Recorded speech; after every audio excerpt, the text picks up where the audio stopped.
Praise the lord. దైకర్ evangelism ఇండియాకి మరొకసారి స్వాగతము. ఫ్రెండ్స్, ఈరోజు నేను చూపెట్టబోయే వీడియో ఇది యూపీ బలేరి ప్రాంతానికి సంబంధించింది.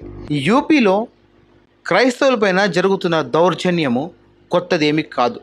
అయితే రీసెంట్గా ఒక వీడియో బయటకు వచ్చింది. ఈ వీడియోలో ఏం జరిగిందో నేను మీకు క్లియర్ ఇన్ఫర్మేషన్ ఇస్తాను. ఒక్కసారి ఈ వీడియో మీరు చూడండి. इल्जाम में पुलिस ने पादरी प्रेम जोनल, विनोद उपाध्याय, नितिन को गिरफ्तार किया है। उन्हें जेल भेजे जाने से पहले पूछताछ चल रही है। तीनों को जिस घर से पकड़ा गया है वो किराए पर लिया गया था। గుల్షన్ బహాదూర్ అని ఒక హైందవ మతానికి సంబంధించిన వాడు ఆ ప్రార్థనలో వచ్చి కూర్చున్నారు.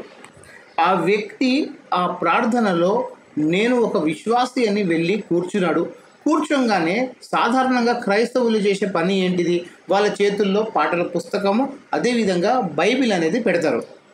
అయితే బైబిల్ కొత్త నిబంధన అనేది ఎప్పుడైతే ఈ గుల్షన్ చేతిలో ఇచ్చారో అతను ఇమీడియట్గా అక్కడ ఉన్న పోలీస్ స్టేషన్కి కాల్ చేశాడు. అయితే ట్విస్ట్ ఏంటిదంటే ఆ వ్యక్తి చేతుల్లో ఏదైతే బైబిల్ ఉందో దాన్ని పట్టుకొని ఏమంటున్నాడంటే, దాన్ని పట్టుకొని అతను కంప్లైంట్ ఏమి ఇచ్చాడు అని అంటే, ఇక్కడ ఉన్న పాస్టర్ బలవంతంగా తన చేతుల్లో బైబిల్ పెట్టి నువ్వు క్రీస్తుని నమ్ముకో, మీరు మతం మార్చుకోండి అని చెప్పి, మీరు ఇందులో వస్తే మీకు కాస్త డబ్బులు ఇస్తాము, అదేవిధంగా మీకు మంచి ఎడ్యుకేషన్ ఇస్తాము, దీంతో పాటు మీకు కావాల్సిన సౌకర్యాలు కూడా మేము ఇస్తాము అని ఆ పాస్టర్ గారు అంట ఈ గుల్షన్కి చెప్పారంట. ఎంత అబద్ధం మాట్లాడుతున్నారో!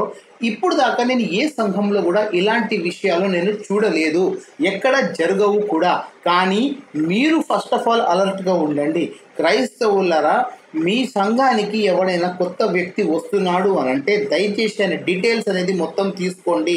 అతను ఎక్కడి నుంచి వచ్చాడు, ఏం చేస్తున్నాడు, ఏ విధంగా ఉంటాడు అనేది కంప్లీట్ ఇన్ఫర్మేషన్ తీసుకున్న తర్వాతనే మీరు చర్చిలోని తీసుకోండి.